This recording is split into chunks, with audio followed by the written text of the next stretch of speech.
In the great house at Collinwood, young Jameson Collins remains in a possessed state. Over the past few hours, he had been the object of a conflict between two people with supernatural powers. One of these is bent upon restoring Jameson's true identity, while the other is willing to let the boy die.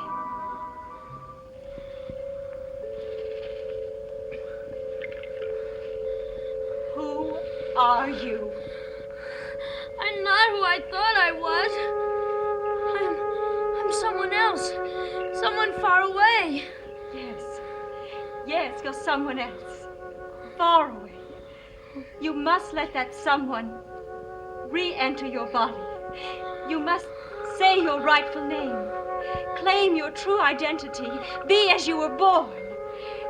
Now, tell me now. I command you to tell me who you are. I am. Go on. Tell me who you are. No! Yes, tell me. Tell me you must.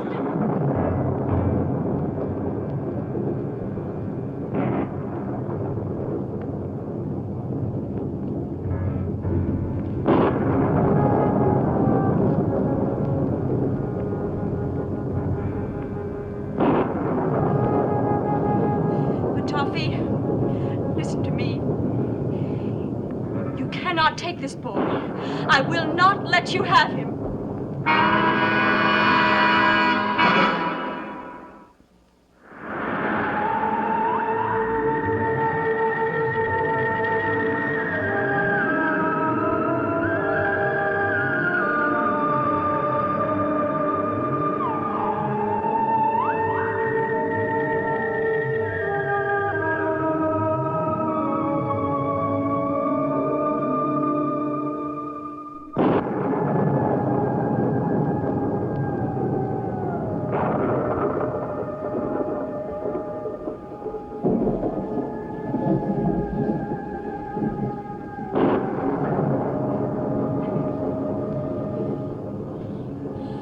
Master of darkness,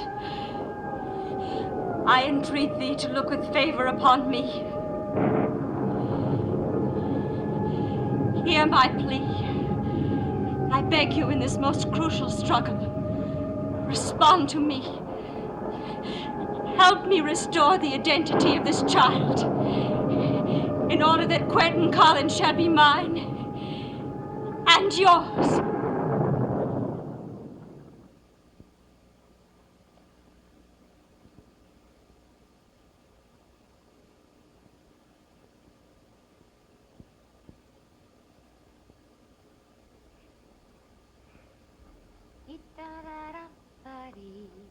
La la la la la la la.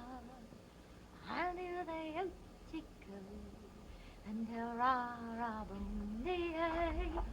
I'll sing like bass. Oh.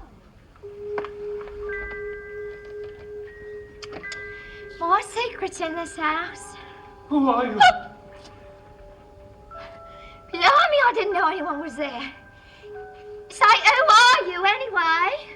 You know very well who I am. I'm sure he told you all about me before he sent you up here to taunt me. Who are you talking about? The scoundrel who locked me in this room, that's who I'm talking about. I was prepared to perform my duties as I always have done. But he didn't even give me an opportunity. And I'll never know why. Oh, you poor man. What an awful thing for someone to do. Oh, please. If he sent you here just to give me false hope. Oh, no, he didn't. I had no idea there was anyone up here. You must believe that. I'd like to help you. Oh, this is too good to be true. Do you really think it's possible to get me out of here? It is if I can find the key to this room. The master of the house has the key. Oh, then you just sit tight, love, and I'll run and fetch them. I don't know how to thank you. Well, if you look anything like you sound, love, we'll think of a way.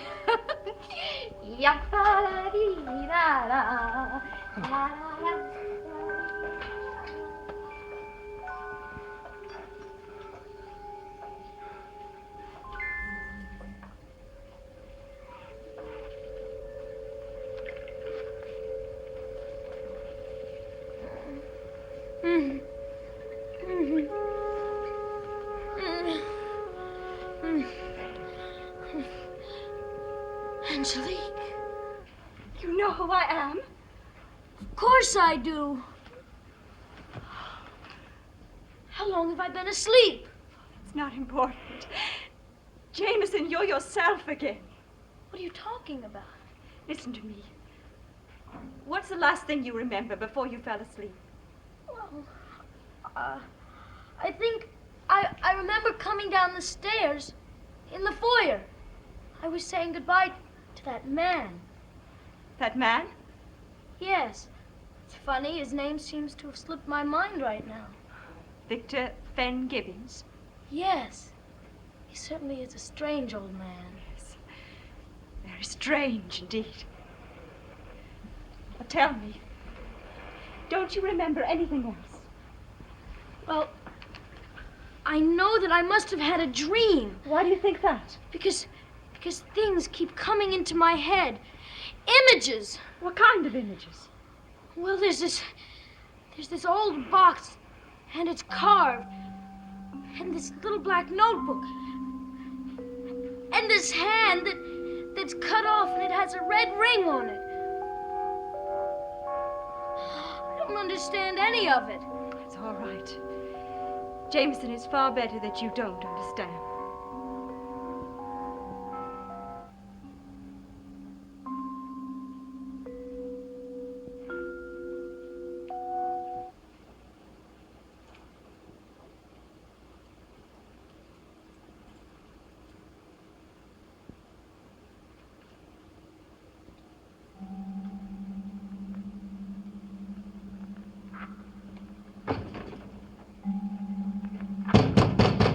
Somebody open this door!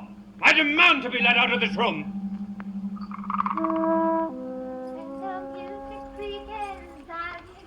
a bit in trouble, love, but I finally got him. Open this door, do you hear? All right, love. I've got to find the right key, don't I? Who the devil are you anyway? Say, what's got into you anyway? You don't even sound like the same gentleman I'm sure. Open this door and be quick about it. Well, you've certainly got one of the iron party, haven't you? Charity, what does this mean? What does what mean? You asked me to get you out of here, didn't you? I demand to know why I've been locked in this room. And what has happened to you? Look at the way you're dressed. And your change in your voice. Here now. You're the one what's changed. You seemed rather pleasant when I was up here before. Ooh, but you got a bit stuffy now. I believe you've gone mad. Well, one of us has, love. That's for certain.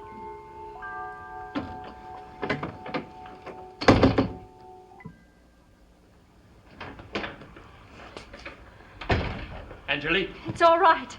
Jameson, he's very much himself again. Thank God. Jameson, we were very worried about you, boy. What's the matter?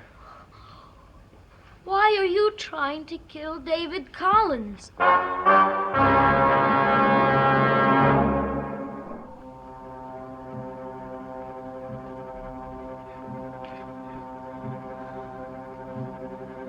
Jameson, why did you ask me that question? I don't know. It just came into my head, so I asked you. Do you know who David Collins is? He's someone that... Well, go on, Jameson. Someone that you're trying to kill. But you don't know who he is or what he looks like? No. And I don't understand why you'd want to kill anyone, Uncle Quentin. I don't, Jameson. Now, you've been through a terrible experience. You've had a long nightmare, but it's all over now. And you know something? We're going to take very good care of you. Well, signs of life at last. I was beginning to think that everybody had died. Edward, you've come out of it, too. Come out of what? What has been going on around here? Don't you know? I only know that I've found myself locked in the tower room, and I haven't the remotest idea of how I got there. I put you in there. You? Edward, you and Jameson for the past month have been under a state of possession, imposed on you by Count Potoffi. Have you lost your mind? No, but you came very close to losing yours. Oh, this is absolutely absurd. Edward, what's the date today? The 23rd of July. It happens to be the 28th of August.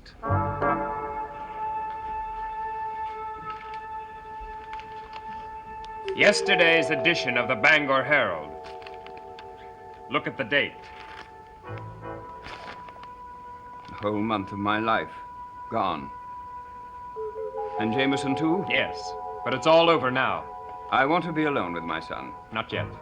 You and I have a lot of talking to do. And we'll do it. But first, I want to spend some time with Jameson. Would you and Angelique please excuse us? Meet me in the drawing room.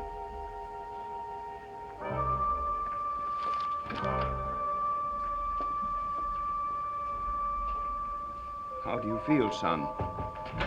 I feel fine. But I have no memory of what happened. Nor do I. But just knowing that it happened is frightening enough. But I promise you this. Nothing like it will ever happen again. We will either resume our normal lives, or we will leave Collinwood. One or the other. I promise you that. Look, I believe Edward wants to see me alone. I want to see you alone first.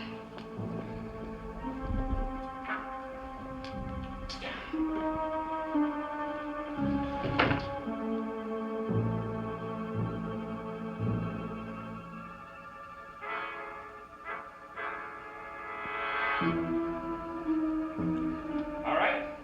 What's on your mind? Now that Jameson and Edward are themselves again, I think we ought to seal our agreement, don't you?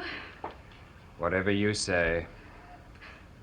Well, you could sound a bit more enthusiastic. I entered into this agreement reluctantly, and I shall fulfill it no less reluctantly. Oh, Quentin, I'm sorry to hear you say that.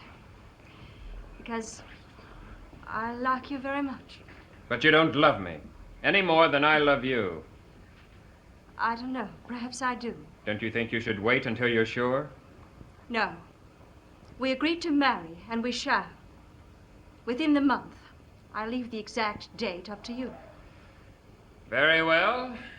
I'll let you know the time and place in a few days. Oh, no, you won't.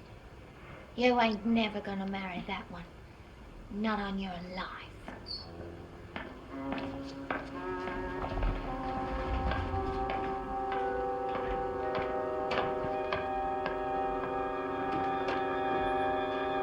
Angelique, would you excuse us, please? Yes, of course.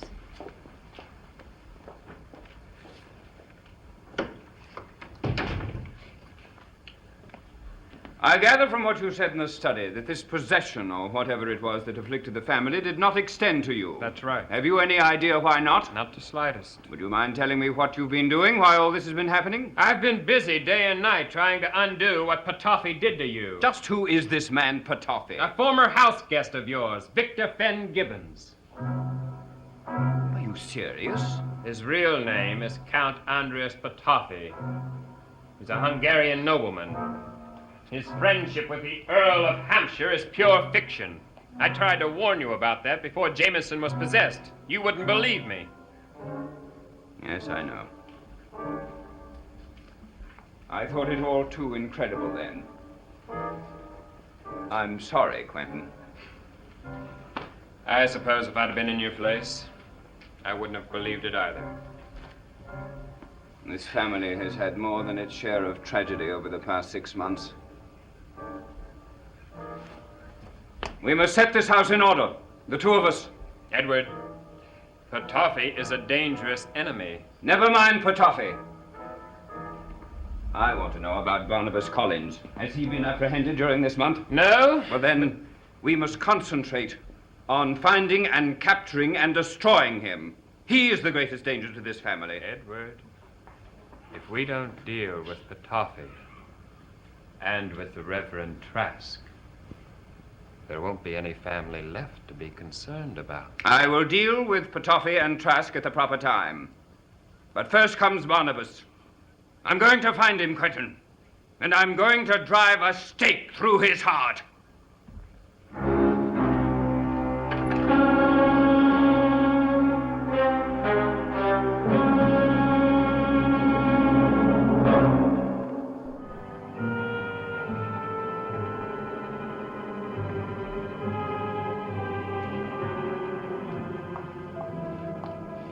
expect you're thinking what life would be like with Miss Moon Eyes, ain't you? Will you please leave me alone?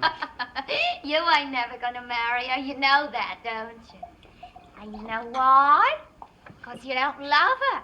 You tried to tell her that, but she wouldn't listen. Maybe she'd listen if I was to tell her it's me you love.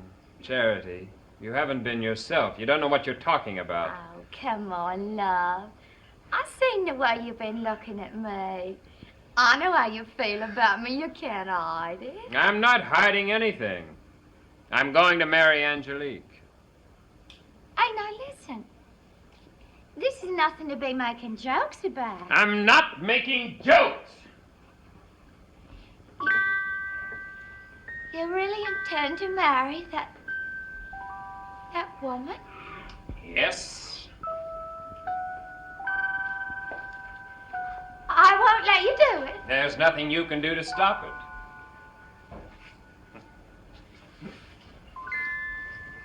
I won't let you do it. It's me you love. It's me, not her. I won't let Charity, you for God's sake, put that knife...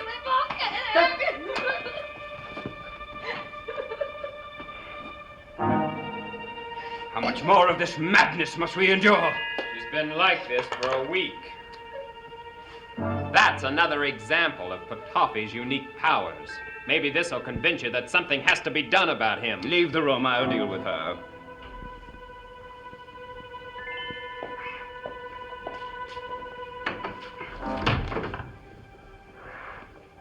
Now, Miss Trask. I must have complete silence in order to concentrate on the future. It's coming to me, and it's the very near future we must be concerned about. The 10th of September next. Yes, the 10th of September. I see this house.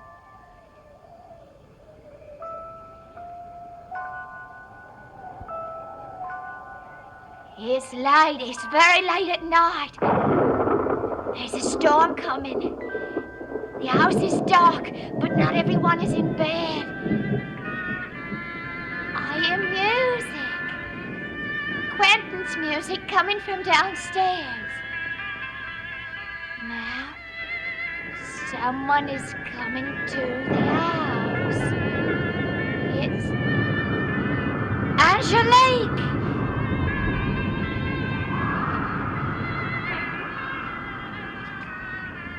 Ring, are you still here? I've been waiting for you at the cottage.